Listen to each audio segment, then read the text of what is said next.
going on, everybody? Welcome into the Jets Report. My name is Patrick Siepman, and coming up on today's show, we have a loaded one for you guys as ESPN listed a surprise player for every NFL team, so we'll share with you guys who they had for the New York Jets, and also PFF. They're ranking all the secondaries in the NFL heading into 2025, where last year they actually had the Jets at number 1, but this year they got them outside the top 10, and then also ESPN talked a little Quinnon Williams that we'll touch on in the back half of today's show. But quickly before we dive into it, if you guys could hit that subscribe button today, it really does help us grow this channel here at Chat Sports. The more subscribers we get, the more videos you guys will receive up until the start of the regular season. So hit that subscribe button today if you guys want daily Jets videos and just to stay on top of it all with your favorite football team.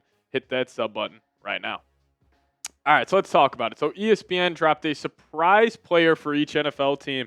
And for the New York Jets, this was a little bit of a surprise for me, but they actually had Josh Reynolds. Now, I thought when I first clicked on this article, in my head, I was like, all right, they're probably going to go Andre Cisco with this one, but they decided to go with the wide receiver, Josh Reynolds, saying this.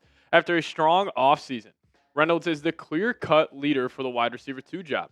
He arrived with little fanfare as free agent 1 year, $2.8 million, mainly because of his down 2024 with the Broncos and Jags. It also was a turbulent year. He suffered arm and head wounds in a shooting. New coach Aaron Glenn knows Reynolds from the time in Detroit, where the 30-year-old wide receiver was a solid complementary option. Beyond Garrett Wilson, the Jets lack big playability after cutting Davante Adams. Reynolds has separated from Al Nazard and others. Now, I do agree that Josh Reynolds will be the clear-cut wide receiver too. Now, in terms of him being like a surprise guy on the Jets, I kind of disagree with that.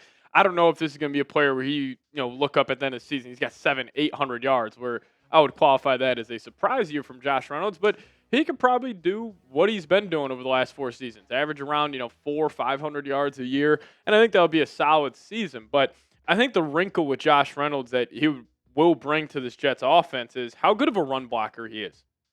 And I think that if you think about like the Jets and how they're going to conduct this offense this year, it's going to be built through the run. They're going to rely on their defense, try not to turn the ball over too much. And, Josh Reynolds does fit that bill. And, if you look behind him in the depth chart, like Lazard will probably be the starting slot. You still got possession receiver Tyler Johnson, big fan of his. Like what we've seen from Arian Smith so far, Malachi Corley, probably the biggest question mark out of this whole room. Still got a guy like Xavier Gibson mixed in there. But Josh Reynolds, I think he's a clear-cut favorite to be the wide receiver too. And also, he'll probably just get the second most amount of snaps at the wide receiver position, because even the Jets, I could say any given week, they're saying, hey, we could run the ball 35, 40 times this week. He'll be on the field for all of those snaps. But even if the Jets say, hey, we can have an air raid attack this week, we feel like our receivers are better than their secondary, Josh Reynolds will still be a part of that equation.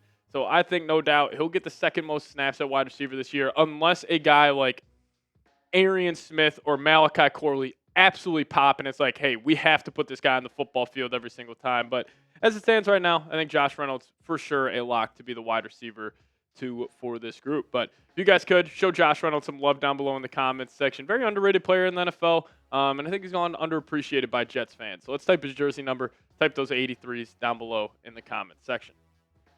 All right, so PFF was talking about all of the secondaries in the NFL, and they actually had the Jets right outside of the top 10 on this list. I thought maybe they would crack it, but the Jets did come in at number 11. But they had number 1 Baltimore Ravens. No real disputing that one. Same with the Chiefs at number 2, and honestly the Broncos and Texans at 3 and 4. I think those are the top 4 best secondaries in the league. But then you got Patriots at 5 with the addition of Carlton Davis. They're assuming Christian Gonzalez will take a big step. The Lions with Kirby Joseph, Brian Branch, Terrion Arnold, like what they have. You still got the Bears with Jalen Johnson. Eagles, honestly, I think probably a little low. I'd probably flip them up to number 6 and then just move the Lions and Bears back. But then the Chargers and Colts, I think you could make an argument that the Jets should be ahead of those guys. But let's see what PFF had to say, saying the Jets entered 2024 with the NFL's top-ranked secondary but struggled throughout the season, largely due to issues at safety and slot cornerback. They lost DJ Reed in free agency, but added Brandon Stevens and drafted A.Z. Thomas to pair with superstar Sauce Gardner, widely regarded as the league's best cornerback.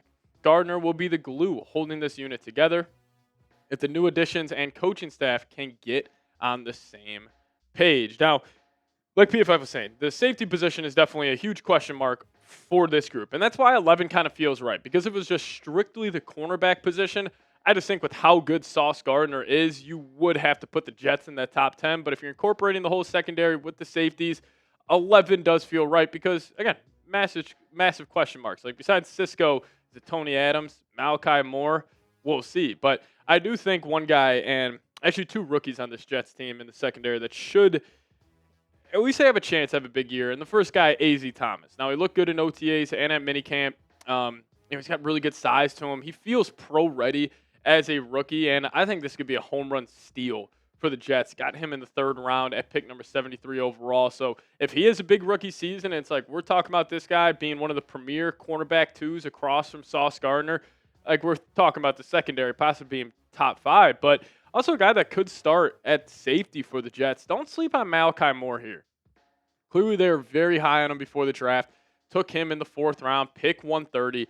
And, with Tony Adams just being that question mark, not the most talented guy in the world, Malachi Moore, he could easily step in maybe weeks 2 or 3. Aaron Glenn pulls that plug on Adams, slots in Malachi Moore, very versatile player, great instincts. I could see that playing out. But if we get good seasons from Moore and AZ Thomas, like for the next 5 years, you're talking about this Jets secondary at least having like the building blocks to be one of the better units in the NFL. But if you guys could grade the Jets secondary for me, give me an A, B, C, D, or F down below in the comment section. Let me know what you guys think. Right now, I'd probably just give him a solid B, maybe a B plus just because of the Sauce effect. You guys let me know. Grade the Jets secondary down below. I'll talk about Quinnon Williams here real quick. But first, if you guys want to get a Justin Fields jersey today, hit that link, chatsports.com/Jets jersey. I think the number 7 looks fresh. This guy will probably be the quarterback for the Jets for at least 2 seasons and even maybe more. So if you guys want to get a Jets jersey, gift it to one of your family members or buddies who are Jets fans, just click that link, chatsports.com/Jets jersey. All right, so ESPN, they're ranking the top 10 defensive tackles in the NFL, and I assumed Quinnon Williams is going to be on this list, and he was, and he actually came in at number 5. Probably agree with this. I would have flipped him with Jeffrey Simmons, but again, that's not the biggest deal in the world. But they did have Dexter Lawrence number 1. Totally agree with that. I think Dexter Lawrence, you can make an argument he's the best non-quarterback in the National Football League.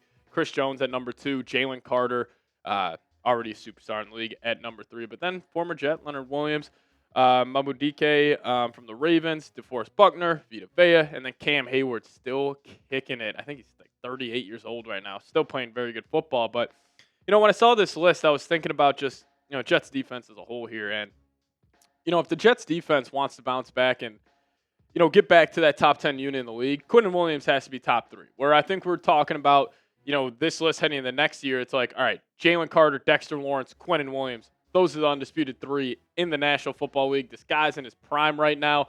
I'm assuming with Glenn Wilkes, you should get the most out of him. And, how sweet would it be if he could replicate like his 2022 season, where he had 12 sacks that year, 12 TFLs. Was still pretty solid in 2023 as well, but definitely hasn't, built off that 2022 year. And, I think he is one of the most underappreciated, underrated players in the league. And if the Jets defense wants to get back to truly who they are, he is a blue chipper on this side of the football. Like, he's got great intensity. He's got a tenacity to his game. Super, super quick for his size. And, we were talking about the top corners in the league early on this offseason. I don't think it's out of the equation where he's the best corner next year and he's the best defensive tackle. If that ends up happening, this defense should be top 10. Then if you get the good run game going, Justin Fields has a little bounce back year. Maybe the Jets could shock the NFL and possibly land that 7th seed in the AFC. But let's show Quinnon Williams some love here to round out today's show. Type those 95s. Still, my favorite clip out of possibly any athlete ever was when Quinnon sneezed, blessed himself, and then thanked himself. It was one of the funniest clips ever, so shout out to Quinnon Williams for that. But if you guys want to show him some love, type those 95s down below. We'll see you guys next time. As always, go Jets.